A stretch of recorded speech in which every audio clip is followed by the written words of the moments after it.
నమస్తే, నా పేరు షరీఫ్. Welcome to UTV. ఏది ప్రాచీన భాష? తెలుగా, హిందీయా, లేక ఇంకేదైనా భాష ప్రాచీన భాషన? ఆంధ్రప్రదేశ్ డిప్యూటీ సీఎం తాజాగా చేసిన వ్యాఖ్యలతో మళ్ళీ భాషా విషయం తెలుగు రాష్ట్రాల్లో చర్చనీయాంశమైంది. ఇప్పటికే కేంద్రం తెచ్చిన 3 భాషల విధానాన్ని వ్యతిరేకిస్తూ అటు కేరళ, తర్వాత కర్ణాటక, తమిళనాడు రాష్ట్రాలు నిర్ణయం తీసుకున్నాయి. తర్వాత తెలుగు రాష్ట్రాల్లో తప్ప దాదాపు అంటే ఇవాళ రేపు మహారాష్ట్రలో కూడా, అక్కడ నిజానికి బీజేపీ అధికారంలో ఉన్నప్పటికీ కూడా అక్కడ హిందీ నిర్ణయాన్ని వెనక్కి తీసుకుంటూ నిర్ణయం తీసుకుంది అక్కడ ఉన్న గవర్నమెంట్. అసలు ఎందుకని దక్షిణాది రాష్ట్రాల్లో ముఖ్యంగా హిందీ భాషకి వ్యతిరేకత వ్యక్తమవుతుంది? తమిళనాడు కేంద్రంగా ఎందుకు అంత సీరియస్నెస్ అనేది హిందీ భాష మీద? ఎప్పుడు కూడా హిందీ భాషకి సంబంధించిన తేనె తుట్టెని కదిలిస్తే ఎందుకు అక్కడ అంత సీరియస్గా వ్యతిరేకత వ్యక్తమవుతుంది? ఇలాంటి విషయాల మీద మనతో మాట్లాడడానికి, ఈ చర్చను కొనసాగించడానికి చిరుతల కచ్చి స్టేట్ సెక్రటరీ, అంటే విముక్త చిరుతల కచ్చి VCK state secretary doctor Julukara Srinivas మనతో మాట్లాడడానికి ఉన్నారు. ఈ చర్చను ఆయనతో కొనసాగిద్దాం. ఆయన రచయిత, విమర్శకులు, తర్వాత ద్రవిడవాదాన్ని ఎక్కువగా వినిపిస్తున్న వ్యక్తి. ఆయనతో మాట్లాడదాం. అన్న నమస్తే. అన్న నమస్తే షరీఫ్ గారు. అన్న, అసలు ఎందుకని స్థూలంగా నిన్న పవన్ కళ్యాణ్ మాట్లాడిన మాటలు కూడా మీరు చూసే ఉంటారు. అంటే మన మాతృభాషను కాపాడుకుంటూనే హిందీ భాషను కూడా నేర్చుకుంటూ వచ్చిన తప్పేంటి అని ఆయన అన్నారు. దాంతో చాలా సోషల్ మీడియాలో ట్రోలింగ్ జరుగుతుంది, ఆయన గురించి కామెంట్స్ చేస్తూ ఉన్నారు, దాని మీద చర్చ జరుగుతుంది. సపోర్ట్ చేసే వాళ్ళు సపోర్ట్ చేస్తున్నారు, వ్యతిరేకించే వాళ్ళు వ్యతిరేకిస్తూ ఉన్నారు. సో ఎందుకని దక్షిణాది రాష్ట్రాలు, ముఖ్యంగా ద్రవిడవాదులు దక్షిణాది రాష్ట్రాల వాళ్ళు ఎందుకని హిందీ భాషను వ్యతిరేకిస్తూ ఉన్నారన్న? హిందీ భాషని వ్యతిరేకించట్లేదు, హిందీ భాషని బలవంతంగా దక్షిణాది ప్రాంతాల మీద రుద్దే ప్రయత్నాన్ని వ్యతిరేకిస్తున్నారు. ఒకటి, హిందీని ఒక భాషగా కాకుండా ఒక రాజకీయ సాధనంగా బీజేపీ తీసుకొస్తున్నది. యాక్చువల్గా బీజేపీ యొక్క నినాదమే హిందీ, హిందూ, హిందుస్థాన్. ఈ 3 అంశాలని ఒకే తాటి మీదకి తీసుకురావటం ద్వారా హిందూ జాతి నిర్మాణం చేయాలి అనేది బీజేపీ యొక్క ఆలోచన.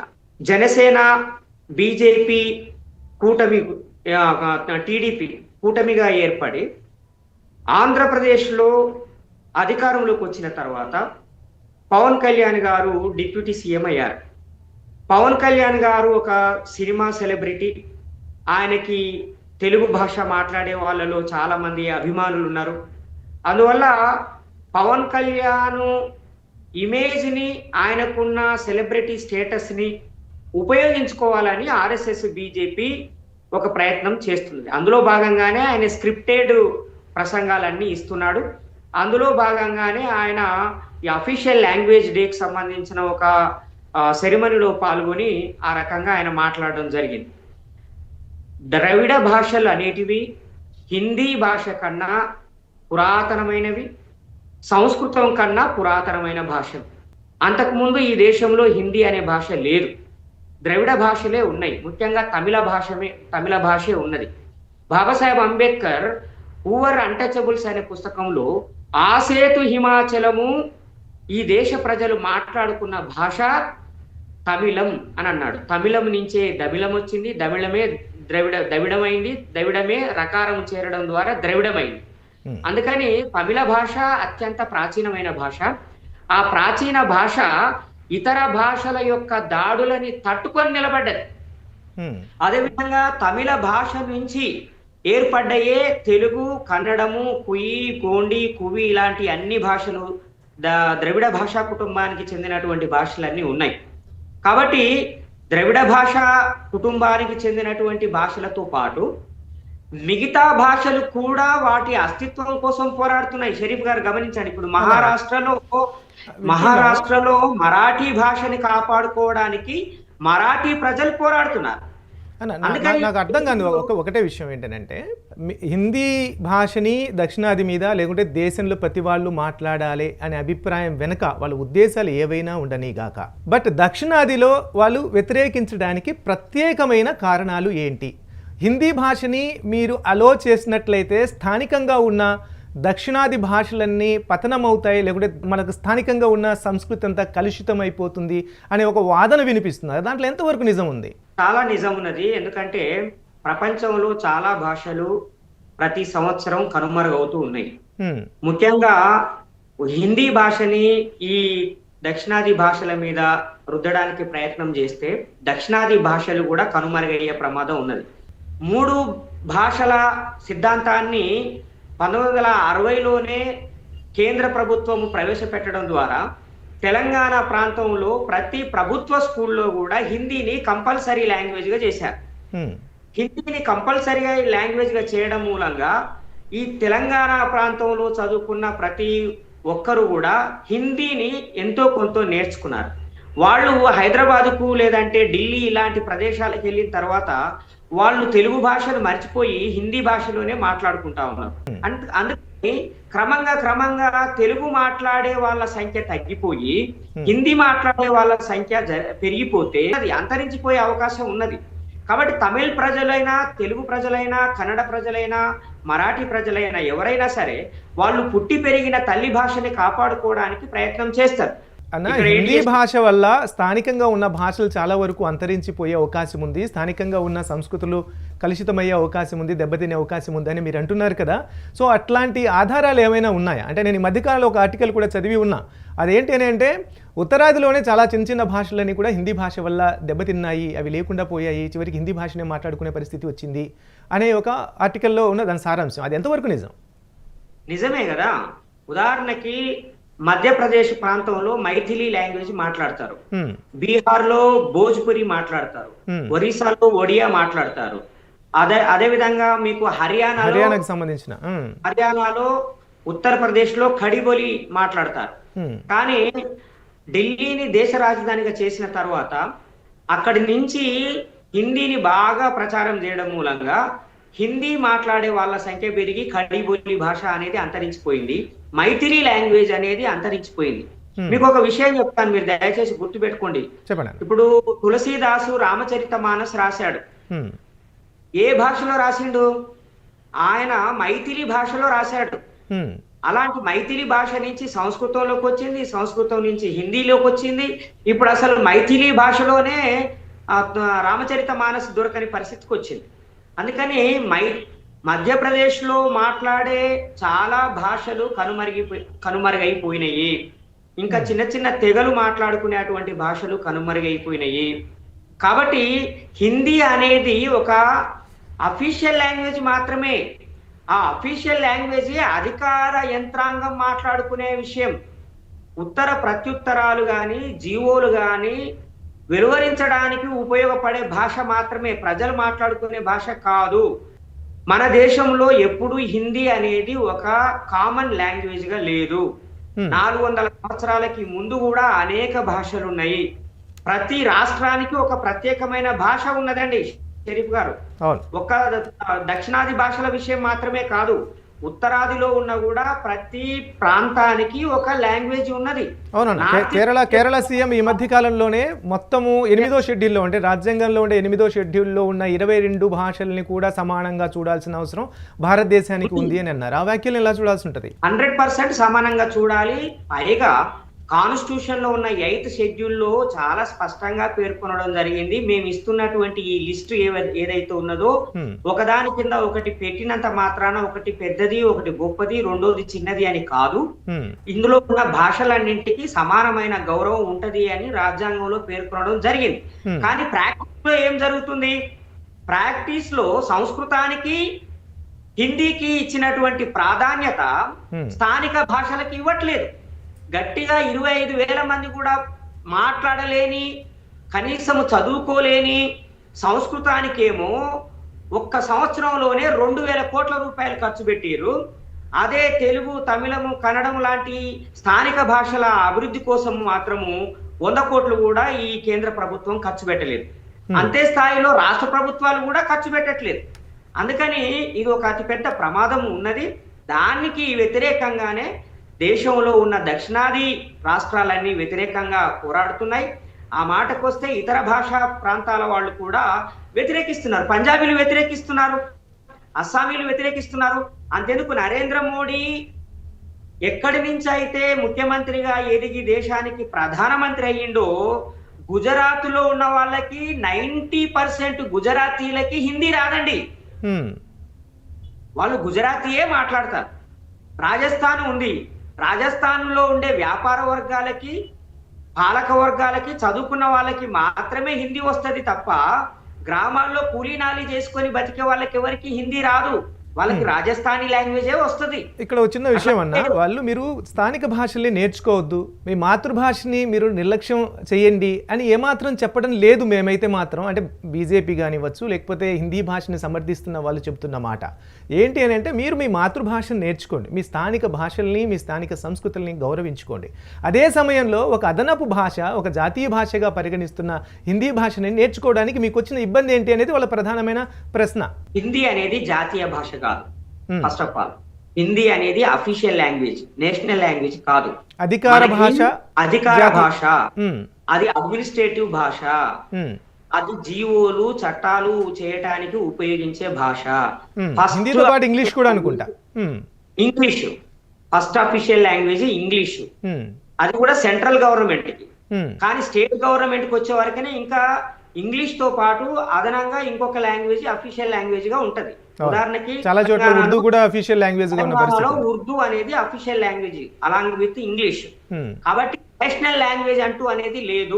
ఒకటి ఇవాళ ఆంధ్రజ్యోతి వాళ్ళు ఒక వార్త రాస్తూ పవన్ కళ్యాణ్ గురించి రాస్తూ రాజభాష సదస్సులో మాట్లాడుతూ, రాజభాష అనే పదం నిజానికి నోటిఫికేషన్స్ లో గమనించవచ్చు, సెంట్రల్ గవర్నమెంట్ ఇస్తున్న నోటిఫికేషన్స్ లో గమనించవచ్చు. నేను మిమ్మల్ని ఇంటరప్ట్ అవుతున్నాను ఎందుకంటే రాజభాష అనే పదం ఈ మధ్యకాలంలో తరచూ వింటూ ఉన్నాను. ఏ సెంట్రల్ గవర్నమెంట్ ఇచ్చిన ఏ నోటిఫికేషన్లో అయినా కానివ్వండి, లేకపోతే ఉద్యోగాలకు సంబంధించి కూడా రాజభాష అనువాదకులు లేకపోతే ఇట్లాంటి పదాలు నేను చాలా వింటూ ఉన్నా. అలాంటి వాళ్ళు కావాలి, రాజభాషను అనువాదం చేసే వాళ్ళు. రాజభాష అనే పదాన్ని ఎక్కువగా ఫ్లేర్ అప్ చేస్తూ ఉన్నారు. అది రాచరికం వైపు ఈ దేశాన్ని నడిపించాలనే కుట్రలో భాగంగా రాజభాష అనే పదాన్ని ఉపయోగిస్తున్నారు. దాన్ని ఏ సమానంలో చూడాలి? రాజభాష అనేది జాతీయ భాష అని అనుకోవాలా, అధికార భాష సమానార్థకంలో చూడాలా? లేదు, వాళ్ళు అనేది రాజభాష అంటే రాచరికపు భాష అని. ఈ దేశాన్ని రాజుల పరిపాలించట్లేదు, ఈ దేశాన్ని ప్రజాస్వామ్యం పరిపాలిస్తున్నది. రాజభాష అనేది రాజ్య భాష ఉంటది, రాజ్య భాష అనేది ఉంటది, స్టేట్ లాంగ్వేజ్. మీరు గెజిట్ లో చూడండి, రాజ్య భాష ఉంటది, రాజ్యాభిలేఖన కేంద్రం అని ఉంటది, అది స్టేట్ ఆర్కైవ్స్ అని అర్థం. అందుకని స్టేట్ లాంగ్వేజ్ అనేది కూడా లేదు, అఫీషియల్ లాంగ్వేజ్ మాత్రమే ఉన్నది కాన్స్టిట్యూషన్ లో. స్టేట్ లాంగ్వేజ్ అన్న పదమే లేదు. కానీ వీళ్ళు అనువాదం చేసేటప్పుడు లేదా ఈ వ్యాసాలు రాసేటప్పుడు, వార్తా కథనాలు రాసేటప్పుడు ఇలాంటి పొరపాటు భాషను ఉపయోగిస్తా ఉన్నారు. అట్లాగే దక్షిణాది భాషలన్నీ కూడా చాలా తీవ్రంగా హిందీని రుద్దడాన్ని వ్యతిరేకిస్తున్నాయి. నేర్చుకుంటే తప్పేంటి అని అంటున్నారు. ఆప్షనల్ గా నేర్చుకుంటే తప్పేం లేదు. ఆప్షనల్ గా నేర్చుకుంటే తప్పు లేదు. ఒక వ్యక్తి ఎక్కడికైనా వెళ్ళి బతకాలి, తాను ఆ అవసరం కోసం నేర్చుకుంటాడు. కానీ వీళ్ళ కోరుకునేది ఏంటంటే ఈ తెలుగు, తమిళము, కన్నడం, మలయాళము, గుజరాతీ, మరాఠీ ఇలాంటి భాషలన్నీ అంతరించి హిందీ భాష మాత్రమే ప్రతి ఒక్కరూ మాట్లాడితే జాతి ఐక్యతలోకి వస్తుంది, జాతి నిర్మాణం అవుతుంది, దేశ నిర్మాణం అవుతుంది అనే ఒక ఆలోచనతోటి ఈ ప్రయత్నాలు చేస్తున్నారు. షరీఫ్ గారు, ఈ సందర్భంగా నేను మీకు ఒక మాట చెప్పదలుచుకున్నాను. మీరు త్రూ అవుట్ కాన్స్టిట్యూషన్ లో ఎక్కడైనా చూడండి, కాన్స్టిట్యూషన్ యొక్క మెయిన్ ఆబ్జెక్టివ్ ఈక్వాలిటీని తీసుకురావాలి అంతే తప్ప నేషన్ బిల్డింగ్ అనేది ఆబ్జెక్టివ్ కాదు. కాన్స్టిట్యూషన్ యొక్క ఆశయము జాతి నిర్మాణం కాదు, సమానత్వ నిర్మాణం. ఎందుకు జాతి నిర్మాణం కాదు? ఎందుకంటే ఇక్కడ అనేక భాషలు ఉన్నాయి, బహుళ సంస్కృతులు ఉన్నాయి, బహుళ భాషలు ఉన్నాయి, ఒక్కొక్క ప్రాంతానికి ఒక్కొక్కటైన సంస్కృతి ఉన్నది, తెగలున్నాయి, కులాలున్నాయి. వీటన్నింటినీ కలిపి ఉంచడానికి ఏకైక ప్రాతిపదిక ఈక్వాలిటీ మాత్రమే. ఇక్కడ వచ్చిన సబ్ క్వశ్చన్ అన్న, అంటే జాతి నిర్మాణం, జాతి ఏకత సాధ్యం కాకుండా సమానత్వం సాధ్యం అవుతుంది అనుకుంటున్నారా? జాతి అన్న కాన్సెప్టే కాన్స్టిట్యూషన్ లో లేదు, నేషన్ అన్న కాన్సెప్టే కాన్స్టిట్యూషన్ లో లేదు. కాన్స్టిట్యూషన్ ఏమంటుంది? ఈ దేశంలో ఉన్న అన్ని వర్గాల, అన్ని తెగల, అన్ని మతాల, అన్ని కులాల, భిన్న సంస్కృతుల ప్రజలందరికీ ప్రాతినిధ్యం ఉంటది. That is democracy, cultural democracy, social democracy. So social డెమోక్రసీని, కల్చరల్ డెమోక్రసీని, పొలిటికల్ డెమోక్రసీని ఎస్టాబ్లిష్ చేయడం, ఎకనామిక్ డెమోక్రసీని ఎస్టాబ్లిష్ చేయడం అనేది కాన్స్టిట్యూషన్ యొక్క లక్ష్యం. నేషన్ బిల్డింగ్ కాదు. నేషన్ అంటే ఒకే రక్తము ఉన్నటువంటి జాతి నిర్మాణం ఎక్కడైనా ఉందా? అనేక మతాలు ఉన్నాయి, అనేక తెగలు ఉన్నాయి. వాటి మధ్యన ఏకత్వ భావన ఉంటుంది. ఈ దేశం నాది అనే భావనే ఉంటుంది తప్ప నేను ఫలానా మతస్థుని అనే భావన ఉండదు. అంటే అన్ని భిన్న మతాలు ఉన్న చోట ఒక్క మతం భావన ఎలా ఉంటది? అందుకని వీళ్ళు ఇచ్చిన నినాదం ఏంటంటే హిందీ, హిందూ, హిందుస్థాన్. ఇది అత్యంత ప్రమాదకరమైనటువంటి నినాదము. ఇది కాన్స్టిట్యూషన్ కి వ్యతిరేకం. కాబట్టి వీళ్ళు బీజేపీ అయినా కాంగ్రెస్ అయినా గతంలో చేసింది ఏంటంటే నేషన్ బిల్డింగ్ పేరు మీద ఈ భాషలన్నీ అంతరించాలని కోరుకున్నారు వాడు. అందుకే తమిళులు చాలా గట్టిగా వ్యతిరేకించారు. అంతెందుకు 1910 నుంచి పొట్టి శ్రీరాములు గారు ఆమరణ నిరాహార దీక్ష చేసి చనిపోయేంత వరకు దేశవ్యాప్తంగా భాషా ప్రాతిపదికన రాష్ట్రాలు ఏర్పాటు చేయండి, మీరు చేసినటువంటి ఈ ప్రావిన్షియల్ డివిజన్ అయితే ఏదైతే ఉన్నదో అది మీ అడ్మినిస్ట్రేషన్ కు ఉపయోగపడే విధంగానే ఉంది. కానీ మీ ప్రావిన్సుల్లో ఉన్న రకరకాలైనటువంటి భాషల వాళ్ళు అన్యాయానికి గురవుతున్నారు. ఏ భాష ఎక్కువ మాట్లాడే వాళ్ళు ఉన్నారో వాళ్ళే డామినేట్ చేస్తున్నారు పాలిటిక్స్ లో. కాబట్టి భాషా ప్రాతిపదికన రాష్ట్రాల విభజన చెయ్యండి అని స్వతంత్రానికి పూర్వమే ఉన్నది, 30 ఏళ్ల ముందే. కాబట్టి 1956లో భాషా ప్రాతిపదికన రాష్ట్రాలు ఏర్పడ్డాయి. మీరు ఈ భాషలు ఉండొద్దు అని కోరుకుంటే భాషా ప్రాతిపదికన రాష్ట్రాలు ఎందుకు విభజించారు మరి? ఎందుకంటే చిన్న విషయం అన్న, ఇప్పుడు మీరు తమిళనాడుకి సంబంధించి కూడా తమిళనాడు వాళ్ళు అంటే పొరుగు రాష్ట్రంలో ఉన్న వాళ్ళు మాకు హిందీ అక్కర్లేదు, మనకు ద్రవిడ సంస్కృతి మాకు ముఖ్యము, తర్వాత హిందీని మీరు కంపల్సరీ చేయకండి, ఇష్టం ఉన్న వాళ్ళు నేర్చుకుంటారు, ఇప్పుడు స్థానిక భాష నేర్చుకుంటారు, ఇంకేదో జర్మన్ భాష ఇంకేదో ఒకేలా ఫారిన్ లాంగ్వేజెస్ నేర్చుకోవాలనుకుంటే అవి కూడా వాళ్ళు నేర్చుకుంటారు. బట్ దాన్ని కంపల్సరీ చేయడం దగ్గరే వాళ్ళకి అభ్యంతరం ఉంది అనేది ఒక మాట. తర్వాత ఇంకొక రాష్ట్రం కేరళ, ఇంకొక రాష్ట్రం కర్ణాటక, తర్వాత బీజేపీ అధికారంలో ఉన్న రాష్ట్రాలు కూడా మెల్లమెల్లగా హిందీని వ్యతిరేకిస్తూ తమ గళాన్ని వినిపిస్తున్న నేపథ్యంలో వాళ్ళకు ఉన్నంత అంటే వాళ్ళకి ఏం తెలియదు అనుకోవాలా? అంటే ఎందుకనంటే మన తెలుగు రాష్ట్రాల్లో మాత్రం అలాంటి వ్యతిరేకత, అట్లా ఆంధ్రప్రదేశ్లో కావచ్చు ఒక పవన్ కళ్యాణ్కి సంబంధించిన విషయం కాదు ఇది, ఇటు లేకపోతే ఒక రేవంత్ రెడ్డికి సంబంధించిన వ్యవహారం కాదు. అంటే ఒక తెలుగు రాష్ట్రాల్లో మాత్రమే హిందీకి సంబంధించి, ఒక హిందీయే కాదు ఇంకేదైనా భాషకు సంబంధించి ఒక భాషాభిమానాన్ని ఒక ఐక్యంగా, అంటే స్థానికంగా ఉన్న తెలుగు వాళ్ళము, తెలుగు భాష, తెలుగును మనం డెవలప్ చేసుకోవాలి. అది తెలంగాణలో ఉన్న మాండలికం కావచ్చు, రకరకాల మాండలికాలు ఉన్నా కూడా ఐక్యంగా తెలుగు భాషకు సంబంధించి మనం గట్టిగా దానికి ఏదైనా ఇబ్బంది కలిగే పరిస్థితి వస్తే ఐక్యంగా మన గొంతు వినిపించాలి అనే ఒక అవేర్నెస్ చాలా తక్కువగా కనిపిస్తుంది. చుట్టుపక్కల ఇన్ని రాష్ట్రాలు ఆ భాషా విధానాన్ని వ్యతిరేకిస్తున్నప్పటికీ తెలుగు రాష్ట్రాల్లో మాత్రం వాళ్ళు దాన్ని సపోర్ట్ చేస్తూ మాట్లాడడాన్ని మనం ఎలా చూడాల్సి ఉంటుంది? ఎలా చూడాలి అని అంటే ఇక్కడ చారిత్రకంగా కొన్ని కారణాలు ఉన్నాయి. మీకు తమిళనాడులో వెళ్ళండి, తమిళనాడు ముస్లింలు వాళ్ళు ఉర్దూ మాట్లాడరు, పర్షియన్ మాట్లాడరు, హిందీ మాట్లాడరు, వారు తమిళ్ మాట్లాడతారు. కేరళలో కూడా మలయాళీయే మాట్లాడతారు. కన్నడ ముస్లింలు మాక్సిమము కన్నడనే మాట్లాడతారు. కానీ తెలంగాణలో 400 సంవత్సరాల పాటు ముస్లిం పాలకులు ఉండడం మూలంగా ఇక్కడ హిందీ అనేది ఒక జనరల్ లాంగ్వేజ్ గా మారిపోయింది. ప్రజలందరూ మాట్లాడుకునే ఒక భాషగా మారింది ఇక్కడ హైదరాబాద్, ముఖ్యంగా హైదరాబాద్ కేంద్రంగా. కాబట్టి హైదరాబాద్ స్టేటు, ఆంధ్ర స్టేట్, ఆంధ్రప్రదేశ్ 1956లో విలీనమై ఆంధ్రప్రదేశ్ ఏర్పడ్డ తర్వాత ఆంధ్ర ప్రాంతం నుంచి చాలా పెద్ద ఎత్తున హైదరాబాద్కు వచ్చి స్థిరపడ్డ వాళ్ళు కూడా హిందీ నేర్చుకోవాలని ఆశపడ్డారు, ఆరాటపడ్డారు. వాళ్ళు కూడా హిందీ నేర్చుకొని ఇక్కడ కల్చర్ లో భాగం అయిపోయారు. కానీ ఇక్కడ ప్రాబ్లం ఏమైందనంటే హిందీ అనేది తెలంగాణ ప్రాంతంలో భూస్వాములు మాట్లాడారు, అదేవిధంగా జమీందారులు మాట్లాడారు, కార్మికులు కూడా మాట్లాడుకున్నటువంటి భాష కావడం మూలంగా హిందీ వ్యతిరేకత అనేది హైదరాబాద్ కేంద్రంగా ఉన్న ప్రాంతాల్లో చాలా తక్కువగా ఉన్నది. ఇక్కడ అంటే అది నిజంగా మాట్లాడుతుంది అది హిందీనా లేకుంటే ఉర్దూ కలిసిన దక్కనీ లాంగ్వేజ్ కూడా మాట్లాడతారనే ఒక వాదన కూడా ఉంది. మరి నిజంగా దాన్ని హిందీ అని మనం కన్సిడర్ చేయాల్సి ఉంటుందా? హైదరాబాద్ లో ఉర్దూ, పర్షియన్ లాంగ్వేజ్ మిక్స్ అయిపోయినటువంటి హిందీ మాట్లాడతారు. బేసిక్ గా ఉర్దూ డామినేట్ చేస్తుంది ఇక్కడ. అదే ఉత్తరప్రదేశ్ కి వెళ్ళండి, అక్కడ సంస్కృత భాష డామినేట్ చేస్తుంది. అది హై అనే తీసేస్తే మొత్తం సంస్కృతమే. నరేంద్ర మోడీ మాట్లాడే భాష అంతా కూడా సంస్కృత భాషనే, అది హిందీ భాష అనటానికి లేదు. సో హిందీ భాష ప్రాంతాల వారిగా వేరువేరుగా ఉన్నది మళ్ళీ అందులో చూసినప్పుడు.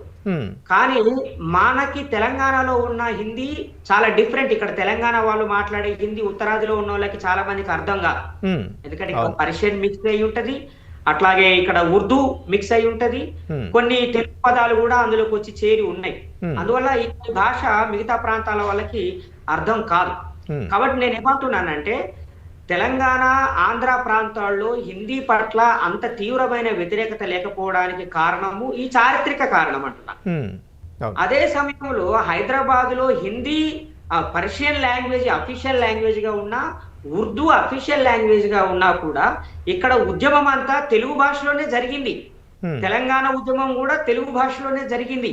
అట్లాగే భాగ్యరెడ్డి వర్మ కావచ్చు, సురవరం ప్రతాప్ రెడ్డి గారు కావచ్చు, ఆ కాలంలో ఉన్నటువంటి గొప్ప గొప్ప రచయితలందరూ కూడా తెలుగులోనే సాహిత్యాన్ని సృష్టించారు, తెలుగులోనే మాట్లాడారు. చివరికి తెలుగు అనేది ప్రజల అందరి భాష. ఇక్కడ అది ఎవరు అది ఉర్దూ కావచ్చు, పర్షియన్ లాంగ్వేజ్ కావచ్చు, పాలకవర్గ భాషగా మారిపోయి. ఓకే, తెలంగాణకు సంబంధించిన రీజన్స్ చెప్పారన్న. ఆంధ్రప్రదేశ్లో భాషాభిమానం తక్కువగా ఉంది అని ఎవరైనా అంటే దానికి ఎలాంటి రీజన్స్ మీ దగ్గర ఉన్నాయి? ఆంధ్రప్రదేశ్ పరాయీకరించబడుతున్నది అని అర్థం. వాస్తవానికి 2014 కన్నా ముందు ఆంధ్రప్రదేశ్ లో ఉన్న ప్రతి ఒక్కరు తెలుగు తప్ప వేరే ఏ భాష మాట్లాడే వాళ్ళు కాదు. ఇంగ్లీష్ వచ్చినా కూడా పెద్దగా ఇంగ్లీష్ మాట్లాడే వాళ్ళు కాదు. అంత భాషాభిమానం ఉండే ఆంధ్ర ప్రాంతంలో. కానీ 2014 తర్వాత రాష్ట్రం ఏర్పడ్డ తర్వాత క్రమంగా ఆర్ఎస్ఎస్ బీజేపీ ఐడియాలజీకి యాక్సెప్టెన్స్ పెరుగుతూ వస్తున్నది. అందులో భాగంగా పవన్ కళ్యాణ్ ఇంకా బీజేపీ వైపు వెళ్ళిపోయాడు. బీజేపీలో చేరిన తర్వాత పవన్ కళ్యాణ్ ప్రాతినిధ్యం వహిస్తున్న సామాజిక వర్గం చాలా ఖచ్చితత్వంతో, చాలా దాని ఏమనాలి, అగ్రెసివ్ గా ఆర్ఎస్ఎస్ బీజేపీ యొక్క పాలిటిక్స్ ని డిఫెండ్ చేస్తూ ఓన్ చేసుకోవడం మూలంగా అక్కడ ఇలాంటి దుస్థితి ఏర్పడతా ఉన్నది. రాబోయే రోజులలో ఆంధ్ర ప్రాంతము తన భాషా అస్తిత్వాన్ని కోల్పోయే ప్రమాదం ఉన్నది. ప్రపంచ తెలుగు భాషలు నిర్వహించినటువంటి ప్రాంతం, ప్రపంచ తెలుగు మహాసభ అనే ఒక కాన్సెప్ట్ తయారు చేసినటువంటి ప్రాంతము ఆంధ్ర. అలాంటి ఆంధ్ర పవన్ కళ్యాణ్ గారు లాంటి వాళ్ళ మూలంగా తన భాష అస్తిత్వాన్ని కోల్పోయే ప్రమాదంలో పడుతుంది. మీరు చెప్పినట్టుగా ఒకవేళ తెలుగు భాష అస్తిత్వాన్ని కోల్పోయే పరిస్థితి ఉంటే, అంటే మీరు రచయిత, ఈ మధ్య ఒక పుస్తకం కూడా అంటే కథలు రాశారు, బైండ్ల చంద్రయ్య కథలు అనే పుస్తకం కూడా రాశారు. అంటే ఒక సాహితీ విమర్శకులుగా, ఒక డాక్టరేట్ చేసిన వ్యక్తిగా, మేధావిగా నేను అడుగుతున్న ప్రశ్న ఏంటంటే, మీరు అన్నట్టుగా నిజంగానే అది హిందీ వల్ల కావచ్చు, లేదా రకరకాల కారణాలు కావచ్చు, ఇక్కడ ఇంగ్లీష్ డామినేషన్ కూడా తక్కువగా ఉందని నేనైతే అనుకోవడం లేదు. బట్ ఏ భాష డామినేషన్ వల్లనైనా తెలుగు రాష్ట్రాల్లో తెలుగు అంతరించిపోయే పరిస్థితి ఉంటే, ఈ రచయితలు, మేధావులు, లేకపోతే విమర్శకులు అంటున్న వాళ్ళు జనాలని లేదా ప్రజలని అవేర్ చేయడానికి తీసుకుంటున్న చర్యలు ఏవైనా ఉన్నాయా? వాటి పట్ల మీరు సంతృప్తిగా ఉన్నారా? ఇక్కడ ఒక ధోరణి బాగా బలంగా ప్రచారం అయింది. ప్రపంచంలో అవకాశాలు పొందాలంటే, విదేశాలకు వెళ్ళి చదువుకోవాలని అంటే మనం ఇంగ్లీష్ నేర్చుకోవాలి, ఇంగ్లీషే మనకి కావాలి అనే ఒక ఉద్యమం ఇక్కడ బలంగా జరిగింది. ప్రొఫెసర్ కంతేలే లాంటి వాళ్ళు ఇంగ్లీష్ ని ప్రమోట్ చేస్తూ చాలా పెద్ద ఎత్తున ఉద్యమాలు చేశారు, రాశారు. చివరికి జగన్ రెడ్డి గారు అధికారంలో ఉన్నప్పుడు ఇంగ్లీష్ మీడియం స్కూల్స్ ని ఎంకరేజ్ చేశారు వాళ్ళు. అంటే అది కంచేలే గారు, ఆకునూరి మురళి గారు లాంటి వాళ్ళ మూలంగా జరిగినటువంటి ఒక పరిణామం. అది మంచి పరిణామమే.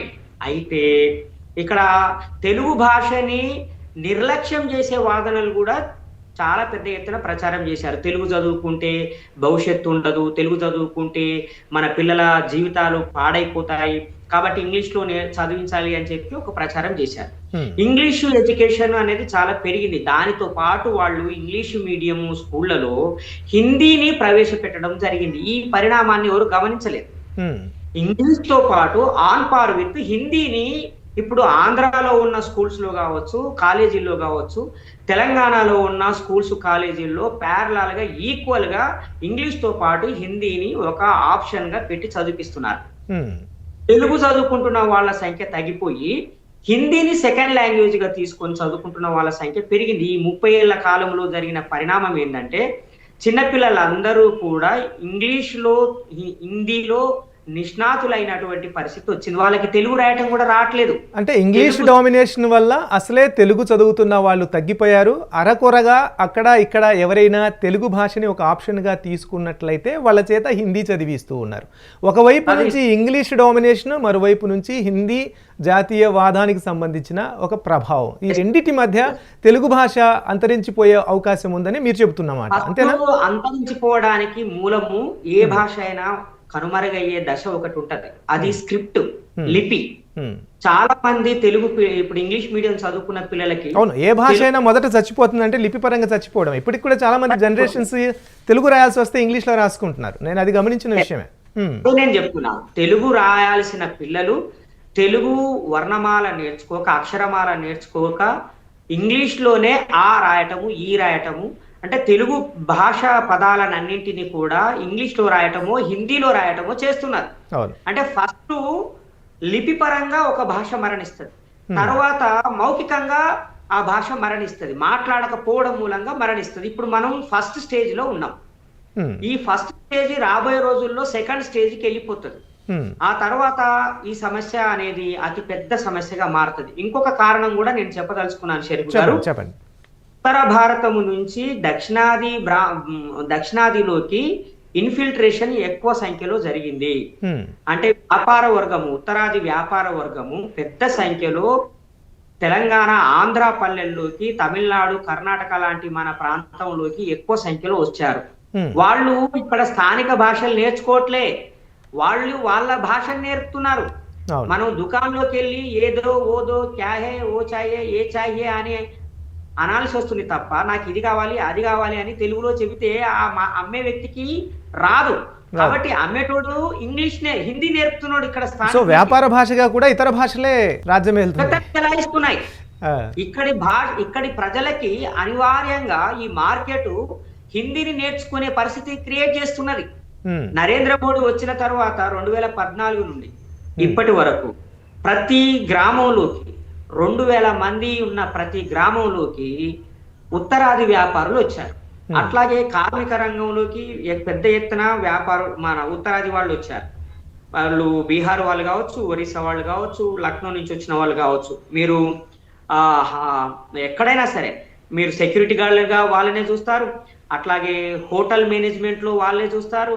ప్రతి చోట హిందీ మాట్లాడే వాళ్ళు వచ్చారు. ఇన్ని అంశాల గురించి మనం మాట్లాడుకున్నాం, ఇన్ని సమస్యల గురించి మాట్లాడుకున్నాం. సొల్యూషన్ గురించి కూడా చెప్పగలరా? సొల్యూషన్స్ ఏంటి? రాష్ట్ర ప్రభుత్వాలు ఫస్ట్ కేంద్ర ప్రభుత్వము ఈ త్రిభాషా సూత్రాన్ని రద్దు చేసి ద్విభాషా సూత్రాన్ని తీసుకురావాలి. ఒకటి English official language, medium of instruction, అదే విధంగా లోకల్ మదర్ టంగ్ అనేది మీడియం ఆఫ్ ఇన్స్ట్రక్షన్ గా ఉండాలి. కొత్త విద్యా విధానానికి పూర్వం ఉన్న విధానమే చెప్తున్నారు మీరు. ఇప్పుడు న్యూ ఎడ్యుకేషన్ పాలసీ పేరు మీద నరేంద్ర మోడీ గారు తీసుకొచ్చినటువంటి ఏదైతుందో అది ఈ విద్యా వ్యవస్థని నాశనం చేసేది, ముఖ్యంగా స్థానిక భాషల్ని, మదర్ టంగ్స్ ని నాశనం చేసేది. దాన్ని మేమందరం తీవ్రంగా వ్యతిరేకిస్తున్నాం. విముక్త చరిత్రల కచ్చి కూడా చాలా తీవ్రంగా వ్యతిరేకిస్తున్నది. అందువల్ల త్రిభాషా సూత్రం అనేది ఇప్పటికే చాలా కాలంగా తెలుగు రాష్ట్రాలు అమలు చేస్తున్నాయి. ఈ త్రిభాషా సూత్రం పద్ధతి నుంచి వెళ్ళి తెలుగు రాష్ట్రాలు విరమించుకొని ద్విభాషా సూత్రాన్ని పాలసీని, 2 లాంగ్వేజెస్ పాలసీని ఇంప్లిమెంట్ చేయాల్సిందిగా వీసీకే తరఫున మేము డిమాండ్ చేస్తా ఉన్నాం. అవును, మనం కొత్త విద్యా విధానాన్ని లేకుంటే కొత్త విద్యా పాలసీని మేము రాత్రికి రాత్రి తీసుకురాలేదు, దాని మీద చర్చ చేశాము. ఇంటర్నెట్లో లేకపోతే మొత్తం చాలా చోట్ల కూడా దీని మీద చర్చ పెట్టాము, ఎక్కడ అంత వ్యతిరేకత రాలేదు. కాబట్టి మేము ఈ కొత్త విద్యా విధానాన్ని తీసుకొచ్చాము. తీరా తీసుకొచ్చి ఒక ఆర్డర్స్ జారీ చేసిన తర్వాత ఇప్పుడు ఇలా వ్యతిరేకత వ్యక్తం చేయడం లేకపోతే భిన్నాభిప్రాయాలు వ్యక్తం చేయడం ఎలా అనే అభిప్రాయం వ్యక్తం అయితే దానికి ఏమంటారు మీరు? అది తప్పుడు వాదన. న్యూ ఎడ్యుకేషన్ పాలసీ డ్రాఫ్ట్ ని దేశంలో చర్చకు పెట్టినప్పుడు దేశవ్యాప్తంగా ఉన్న లక్షలాది మంది వాళ్ళ అభ్యంతరాలని రిజిస్టర్ చేశారు, పోస్ట్ చేశారు. అవన్నీ కేంద్ర ప్రభుత్వం దగ్గర ఉన్నాయి. వాటి మీద సంప్రదింపులు జరపకుండా, వాటిని రివ్యూ చేసి అందులో ఉన్న మంచి సలహాలని తీసుకోకుండా ఏకపక్షంగా ఒంటెద్దు పోకడతోటి నిర్ణయం తీసుకున్నది. జీవో పాస్ చేశాము మేము, మీరు యాక్సెప్ట్ చేయాలంటే ఎందుకు యాక్సెప్ట్ చేస్తారండి? మీ ఇష్టం వచ్చినట్టుగా చట్టాలు చేసి ప్రజలు అంగీకరించాలంటే ఎందుకు అంగీకరిస్తారు? తమిళనాడులో ఒక విషయం చూసామన్నా, మీరు కేంద్రం చేసిన చట్టాన్ని అమలు చేయకపోతే మీకు రావాల్సిన న్యాయబద్ధమైన నిధుల్ని మేము ఆపేస్తామని బెదిరించిన పరిస్థితి కూడా ఉంది. అంటే సర్వశిక్ష అభియానికి కోట్లాది రూపాయలు, అంటే పిల్లల భవిష్యత్తుకు సంబంధించి, పిల్లల చదువుకు సంబంధించి, వారి తిండికి సంబంధించి ఇవ్వాల్సిన డబ్బులు కూడా ఇవ్వకుండా ఆపేసిన సిచ్యువేషన్ కనిపిస్తుంది. అలాంటి అధికారం కేంద్రానికి ఉందా? అలాంటి అధికారం కేంద్రానికి లేదు. First of all MK Stalin Tamil Nadu ముఖ్యమంత్రి గారు చాలా సీరియస్ గా దాన్ని ఖండించారు. వీసీకే పార్టీ చాలా తీవ్రంగా దాన్ని వ్యతిరేకించింది. అసలు రాష్ట్ర ప్రభుత్వాలకి విడుదల చేసేటువంటి న్యాయంగా రావాల్సిన, చట్టపరంగా రావాల్సిన నిధుల్ని అడ్డుకునే అధికారం కేంద్ర ప్రభుత్వానికి లేదు. ఇది బ్లాక్ మెయిలింగ్. తమిళనాడు ప్రజల్ని బ్లాక్ మెయిల్ చేయడం, తమిళనాడు ప్రజల యొక్క ఆత్మగౌరవ పోరాటాన్ని అణిచివేయడం, అధికార దుర్వినియోగానికి పాల్పడడం, ఇది నరేంద్ర మోడీ గారి ప్రభుత్వం చేస్తున్నటువంటి దాడి, కల్చరల్ అటాక్ ఇది.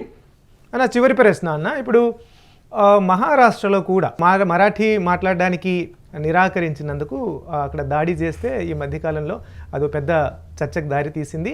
నిజానికి తమిళనాడులో మేము ఇచ్చిన రూల్స్ని మీరు వ్యతిరేకిస్తే మీకు నిధులు ఆపేస్తామని బెదిరించిన అదే ప్రభుత్వము మహారాష్ట్రలో అధికారంలో ఉన్నప్పటికీ కూడా అక్కడ వ్యతిరేకత వ్యక్తమైతే ఎలాంటి నిబంధనలు లేకుండా, ఎలాంటి నిర్బంధము లేకుండా ఆ అభిప్రాయాన్ని వెనక్కి తీసుకున్న పరిస్థితి ఉంది. అయితే నాకు ఇక్కడ క్వశ్చన్ ఏంటంటే, ఒక భాష మాట్లాడని కారణంగా, అంటే ఇక్కడ నుంచి మీరు ఎయిర్పోర్టో ఇంకోటో దక్షిణాది వాళ్ళు వేస్తే మీకు హిందీ రాకపోతే మీరు మనుషులు కాదు, ఇక్కడ నుంచి వెళ్ళిపో అని చెప్పడం. అంటే ఇప్పుడు మరాఠీకి సంబంధించి లేదా హైదరాబాద్లో సంబంధించి ఇంకొక వ్యక్తికి పలానా భాష రానందుకు ఒక వివక్షకు గురి చేసే పరిస్థితి, దాన్ని మనం ఎలా చూడాల్సి ఉంటుంది? ఒకటి, మీరు ఢిల్లీకి వెళ్ళండి, తెలుగు మాట్లాడే వాళ్ళని వాళ్ళు చిన్న చూపు చూస్తారు, తమిళం మాట్లాడే వాళ్ళని చిన్న చూపు చూస్తారు. అక్కడ హిందీ రాని వాళ్ళందరూ అజ్ఞానులు, వెనుకబడ్డ వాళ్ళు అనే అభిప్రాయంతో భాషల మధ్య ద్వేషభావాన్ని తొలగించడానికి ఏం చేయాలనేది ప్రశ్న. తమిళనాడులోనైనా, కర్ణాటకలోనైనా, మహారాష్ట్రలోనైనా హిందీ మాట్లాడే వాళ్ళ మీద దాడులు జరుగుతున్నాయంటే దానికి పరోక్షంగా, ప్రత్యక్షంగా బాధ్యత తీసుకోవాల్సింది ఈ విద్వేషాన్ని ప్రచారం చేసిన వాళ్ళే. అందుకని మహారాష్ట్రలో బీజేపీ అధికారంలో ఉన్నది, కానీ మరాఠీ ప్రజలందరూ మరాఠీ భాషని కాపాడుకోవడానికి కోసం పోరాడుతున్నారు. అది కేవలం శివసేన యొక్క సమస్య మాత్రమే కాదు. మహారాష్ట్రలో ఉన్న చాలా మెజారిటీ ప్రజలు మరాఠీ భాషని కాపాడుకోవాలి అని వాళ్ళు పోరాడుతున్నారు. అందువల్ల రేపు రాబోయే రోజుల్లో భాషాపరమైన తగాదాలు వస్తే, ఘర్షణ జరిగితే, హింస జరిగితే దానికి కేంద్ర ప్రభుత్వమే బాధ్యత వహించాల్సి ఉంటది. ఎందుకంటే కేంద్ర ప్రభుత్వం బలవంతంగా, నిర్బంధంగా, ఎట్టి పరిస్థితుల్లోనైనా హిందీని ప్రజలందరి చేత మాట్లాడించాలనే ఒక సంకల్పం తీసుకొని, దేశంలో ఒకే భాష ఉండాలి, లేదంటే ఒక భాష ఎక్కువ మందికి తెలిసి ఉండాలి అనే ఒక నినాదం వెనక వ్యాపారం కూడా ఉంది. అదే గనక ఒకే భాష తెలిసిన వాళ్ళు ఉంటే గనక మొత్తం అంతర్జాతీయంగా మల్టీనేషనల్ కంపెనీలకు సంబంధించిన వాళ్ళు తమ వస్తువుల్ని ప్రచారం చేసుకోవడానికి సులువుగా ఉంటుంది. కాబట్టి వాళ్ళు ఆయా దేశాల్లో ఉన్న ప్రభుత్వాలతో కుమ్మక్కై అక్కడ వాళ్ళు ఒకే భాష ఉండాలని ప్రెజర్ చేస్తాయనే ఒక వాదన కూడా చాలా చోట్ల వినిపిస్తున్న పరిస్థితి ఉంది. అంటే ఒక మార్కెట్ విశ్లేషకులు చెబుతున్న మాట, దీన్ని మీరేమంటారు? వాళ్ళ సరుకులు అమ్ముకోవడానికి మా తల్లి భాషను చంపేస్తారా? గుజరాత్ లో ఉన్న వ్యాపార వర్గానికి డబ్బులు రావడానికి మా తెలంగాణ భాషను చంపేస్తారా? ఢిల్లీలో ఉన్న కంపెనీల ప్రోడక్ట్ ని విజయవాడలో అమ్ముకోవడానికి మా తెలుగు భాషను చంపేస్తారా? ఇదెక్కడ న్యాయం అండి? అంటే ఇది జాతీయ వ్యాపారానికి సంబంధించిన అంశమే కాదు, అంతర్జాతీయ వ్యాపారానికి సంబంధించిన అంశం కూడా. ఏదో అమెరికాలో తయారు చేసిన వస్తువుని ఇండియాలో అమ్ముకోవాలి, ఇండియాలో దాదాపు 22 భాషల్లోకి అనువాదం చేయాలి ఆ వస్తువుకి సంబంధించిన ప్రచారాన్ని. మీకు వ్యాపారం కావాలంటే అన్ని భాషల్లోకి చేసుకోవాలి. మీరు ఒక ఇంటికి వచ్చి ఒక అప్పుడు వస్తువు ఉత్పత్తికి అయ్యే ఖర్చు, ప్రచారానికి అయ్యే ఖర్చు ఎక్కువ అయ్యి వస్తువు రేట్ పెరిగే అవకాశం లేదు. రెస్పాన్సిబిలిటీ అది కంపెనీ వాడి బాధ్యత అండి, మాకేం సంబంధము? మీరు 100 రూపాయలు పెడితే 100 రూపాయలు పెట్టి కొనుక్కుంటాం. 100 రూపాయలు అయ్యే వస్తువుకి నేను 22 భాషల్లోకి అనువాదం చేసి, లేకుంటే 22 భాషల్లోకి నేను తర్జుమా చేయించి, రీషూట్ చేయించి, లేకపోతే దానికి నేను ఎక్కువ డబ్బు ఖర్చు పెట్టాల్సి వస్తుంది. ఆ ఖర్చు అంతిమంగా మళ్ళీ నేను కన్జ్యూమర్ మీదే వేయాల్సి వస్తుంది కదా, కస్టమర్ మీదే వేయాల్సి వస్తుంది కదా. నేను అదే అంటున్నాను, పెట్టుబడిదారుడు తనకి లాభం వస్తుందంటే ఉత్పత్తులను అమ్ముతాడని చెప్పి మార్క్స్ అన్నాడు. అదే పెట్టుబడి తనకి లాభం వస్తుంది అనుకుంటే యజమానిని చంపుతుంది అని కూడా మార్క్సే చెప్పాడు. పెట్టుబడిదారులకి లాభం వస్తుంది అని అనుకుంటే, వ్యాపారికి లాభం వస్తుంది అని అనుకుంటే స్థానిక భాషల్లోకి ట్రాన్స్లేట్ చేసి అమ్ముతాడు. 2014కి ముందు టాటా వాళ్ళు ప్రోడక్ట్స్ తయారు చేశారు, బిర్లా వాళ్ళు ప్రోడక్ట్స్ తయారు చేశారు. వాళ్ళు స్థానిక భాషల్లో అడ్వర్టైజ్మెంట్లు ఇచ్చి ప్రచారం చేసుకున్నారు, అమ్ముకున్నారు, 1000 కోట్లు సంపాదించారు. నేనేమంటున్నానంటే, మీరు ఎంఫిలో పిహెచ్డీ చేశారు ఈ అడ్వర్టైజింగ్మెంట్ కి సంబంధించిన యాడ్స్ అండ్ మిగతా విషయాల్లో. మీరు చాలా రీసెర్చ్ చేసిన ప్రకారంగా మీ పుస్తకం నేను చదివాను. మీరే చెప్పారు, వ్యాపార వాణిజ్య ప్రకటనల కోసము స్థానిక సంస్కృతుల మీద దాడి చేస్తున్న సందర్భాలు కూడా ఉన్నాయని మీ పుస్తకంలోనే మీరు రాశారు. అవును. ఇప్పుడు ఉత్తరాది సంస్కృతిని మార్కెట్ రూపంతో తీసుకొస్తున్నారు. ఉత్తరాది భాషని, హిందీ భాషని ప్రోడక్ట్స్ అమ్ముకునే పేరు మీద తీసుకొస్తున్నారు. మీ ప్రోడక్ట్స్ అమ్ముకోవడానికి మా తల్లి భాషని ఎందుకు పోగొట్టుకోవాలి మేము అని అంటున్నాం. అదే తెలంగాణలో తయారైనటువంటి ఒక ప్రోడక్ట్ ని మేము నార్త్ ఇండియాలో మార్కెట్ చేయాలని అంటే మా వాళ్ళు ఇక్కడ హిందీలో లేబుల్స్ తయారు చేసి ప్రోడక్ట్ ని సప్లై చేస్తున్నారు.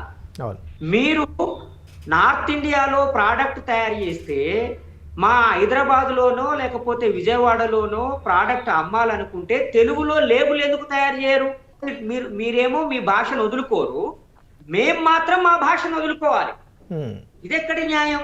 మీ లాభాల కోసము, మీ రాజ్య కాంక్ష కోసము, మీరు అధికారంలోకి రావడం కోసము మీ హిందీని మా మీద రుద్దుతారు, మీ భాషను మీరు వదులుకోవడానికి సిద్ధపడరు. మేము మాత్రము మా తల్లి భాషను వదులుకోవాలి. మేము ఇది కాంట్రడిక్షన్. సో ఒకరి భాషల్ని ఒకరు గౌరవించుకోవాలి, స్థానిక సంస్కృతుల్ని గౌరవించుకోవాలి, స్థానిక భాషల్ని గౌరవించుకోవాలి. హిందీ పట్ల ఎవరము వ్యతిరేకంగా లేము, ద్వేషం లేదు మాకు హిందీ పట్ల. అట్లాగే మీరు కూడా తెలుగు, కన్నడ, ఇతర భాషల పట్ల, తమిళ భాషల పట్ల వ్యతిరేకత ఉండాల్సిన అవసరం లేదు. వాస్తవానికి ఏ రాష్ట్రంలో ఉన్న సామాన్య వ్యక్తి కూడా దక్షిణాది భాషల్ని వ్యతిరేకించట్లేదు. అవును, ఒక డిమాండ్ కూడా ఉంది. మీరు ప్రభుత్వం మాత్రమే, కేంద్ర ప్రభుత్వం మాత్రమే బలవంతంగా అందరి మీద హిందీని రుద్దాలని చూస్తున్నారు. మేము హిందీ నేర్చుకుంటాం, మీరు తమిళ్, తెలుగు, మలయాళం భాషల్ని మీరు కూడా కంపల్సరీగా ఉత్తరాదిలో నేర్చుకుంటారా అనే ప్రశ్న కూడా తమిళనాడు కేంద్రంగా వ్యక్తమైన సందర్భం ఉంది. అవును, అడుగుతున్నాం మేము కూడా. మీరు వచ్చి తెలంగాణలో ఉండి తెలుగు నేర్చుకోండి, మాట్లాడండి. మేము మీ ఉత్తరాదికి వచ్చి బరికి ఇప్పుడు సూరత్ లో చాలా మంది తమిళ వాళ్ళు, తెలుగు వాళ్ళు ఉంటారు. వాళ్ళు చక్కగా గుజరాతీ మాట్లాడతారు. హిందీ కాదు, అక్కడ గుజరాతీ మాట్లాడతారు బ్రహ్మాండంగా. అట్లాగే అహ్మదాబాద్ నుంచి, మిగతా ప్రాంతాల నుంచి తమిళనాడుకో హైదరాబాద్కో వచ్చిన వాళ్ళు స్థానికంగా ఉన్న తెలుగు భాషలు నేర్చుకుంటా ఉన్నారు. అంతేందుకు ఆఫ్రికా